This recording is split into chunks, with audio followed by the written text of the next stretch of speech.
gabi sa inyong atanan. Isa naman inikala o makasalamatan sa tanong Ginoo, masyadong natag naman. Isa ka manami ng gabi kung sa diin, mapasalamatan natin siya kung masimba sa tanan niya nga nakaayo sa atong nakabuhi. Sa pagsugod, pinapangabay ng tanan sa paglinong kay mga muyo kita. Let us pray. Lord God, most Heavenly Father, Lord, thank you, Lord, sa another opportunity naman, Lord, na alin mo kami sa Lord God, sa hindi naman lugar, Lord God, kundi Lord God. Magpapamati na ako kasi mo mga kulang, Lord God, na hindi ka naman mag-apply sa mga pagsasal sa kabuhay, Lord. Lord, be with us, Lord, as we fight for dreams and life, Lord God. And renew our energy, Lord God, and feel darkened with. Lord, kinagiging naman talansin mo, pwede na pasalamatan. In Jesus' name we pray, Amen. Mga kauturan ko sa Ginoo, today we are here to worship God.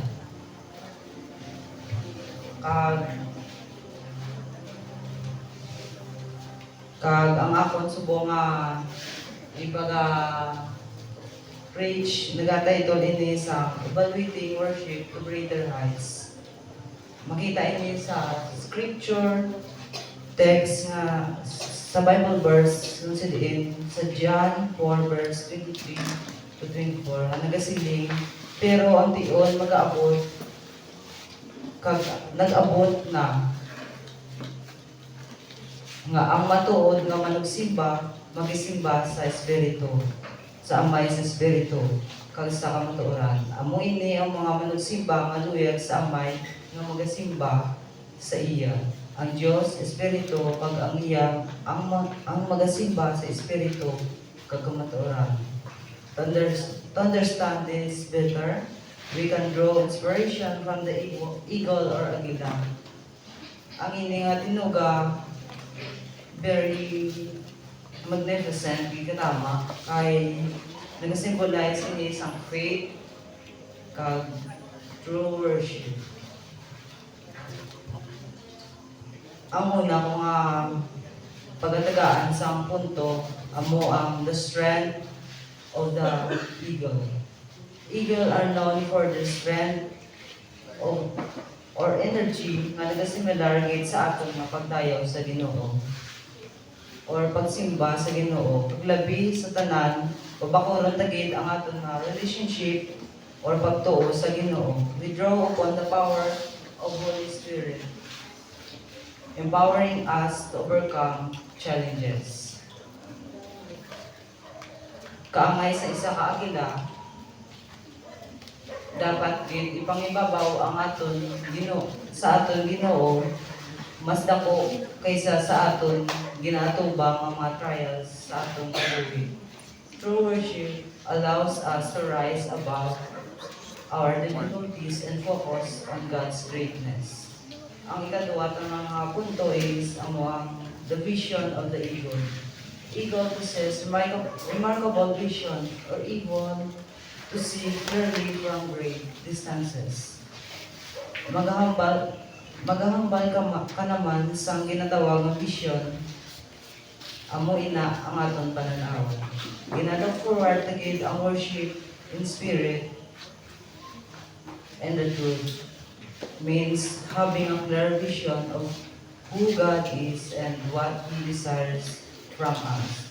We must lift our eyes to the Creator and gain His perspective, seeing His glory and His purpose in our lives. Number 3, worshiping in spirit and in truth. Ang pagsimba sa espiritu sa Ginoo nagakinahanglan sa intimate relationship kag maayo nga intention kag kun aton ini nga mahimo nagahatag sa kalipay kag pahamuot sa aton Ginoo kag ina man magahatag sa meaningful experience sa aton nga pagsimba. Sa ikapat, the call to action. Sa sini nga bagay samtang kita maghimo sa niliguton sa Dios nga amo ang pagsimba kabay nga manging committed kita sa iya. Kag kinahanglan naton i-set aside ang mga nagaupang sa aton nga pauna-una pag tigipusoon, ang mga hindrances nga hindi kita makapokus sa pag-alagad sa iya. Pamamuyuon naton nga ang balaan nga espiritu magapanghangkat sa aton